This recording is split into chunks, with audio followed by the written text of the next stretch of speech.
all try to love our families perfectly. Pinaghanda ni Mercedes nang makakain sila Rafael at Justine nang saktong lumapit yung isang yaya at sinabing mainit ang ulo ni Rafael kaya napagtanto nilang dahil kay Justine at dahil sa kikipagkarera ng binata. Nang iserve nila ang putsero ay sinaad ni Mercedes na nakuha niya ang recipe kay Sister Feli, sabay sinaad niyang mababawasan ang init ng ulo ni Rafael kung matitikman niya. Sabay sinabihan ni Mercedes si Justine na tama ang sinasabi ng daddy niya, kaya maghanap na lang siya ng ibang habis niya, na agad namang dumipensa ang binata, na agad namang sinabi ng daddy niya na nagsasayang siya ng oras, na pwedeng masira ang mga matataas niyang grades, na agad namang sinaad ng binata na hindi niya pinapabayaan ang pag-aaral niya at hands-on din siya sa mga projects nila at ginagawa niya lahat ng gusto ni Rafael, sabay hiniling niyang gumawa din siya ng bagay para sa sarili niya. Bago matulog si Mercedes ay pinuntahan niya ang anak niya. Habang busy sa desktop niya ay niligpit muna niya ang mga gamit nito. Inabot din ni Mercedes yung advance birthday gift niya para sa binata na magagamit niya sa racing niya, na kinatuwa naman ni Justine, pero sinabihan siya ni Mercedes na wag na lang niyang sasabihin sa daddy niya, na agad namang nagpasalamat si Justine, pero sinaad ng mami niya na ang daddy pa rin niya ang masusunod, sabay pinaalalahanan niya ang binata na maging consistent siya sa grades niya dahil kung graduate siya with honors ay doon na lang siya hihirit sa daddy niya. Giniit pa ni Mercedes na walang makakatangging magulang kung summa cum laude ang anak niya, sabay pinaalalahanan niya ang binata na kailangan niyang mag-ingat palagi, sabay umalis na ito.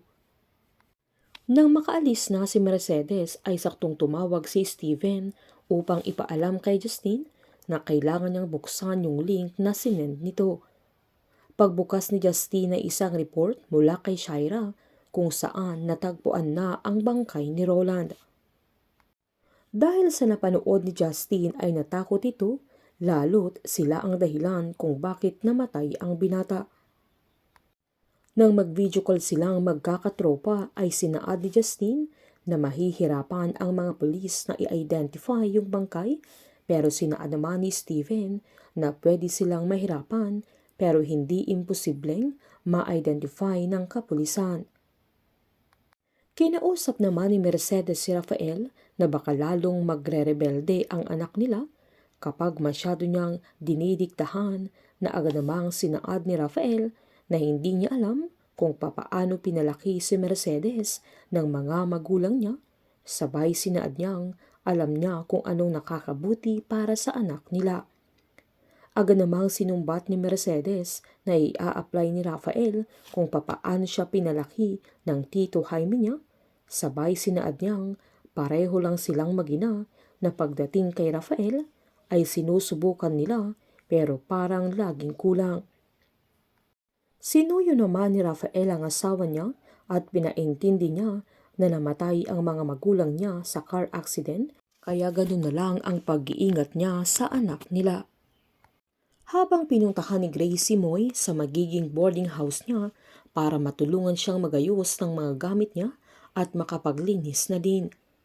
Tinanong din niya kung doon din magbo-boarding si Calvin dahil pareho sila na sa Crestwood mag-aaral, na agad namang sinaad ni Moy na hindi makakaya ni Calvin na hindi sila magkasama. Giniit pa ni Grace na wag nang isipin ng binata ang pambayad niya sa dorm niya dahil sagot na niya na nagpasalamat naman ang binata, sabay sinaad niyang siya na ang bahala sa pang-araw-araw niya.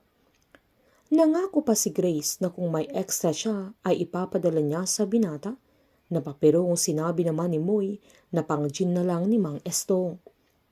Giniit naman ni Grace na ganun na ang tatay nila na parang laging galit sa mundo, na hindi man showy ang matanda, ay proud pa rin siya sa binata, lalo't nakapasa siya sa Crestwood at nakakuha ng scholarship, kaya walang tatay na hindi magiging proud sa ganong klaseng anak.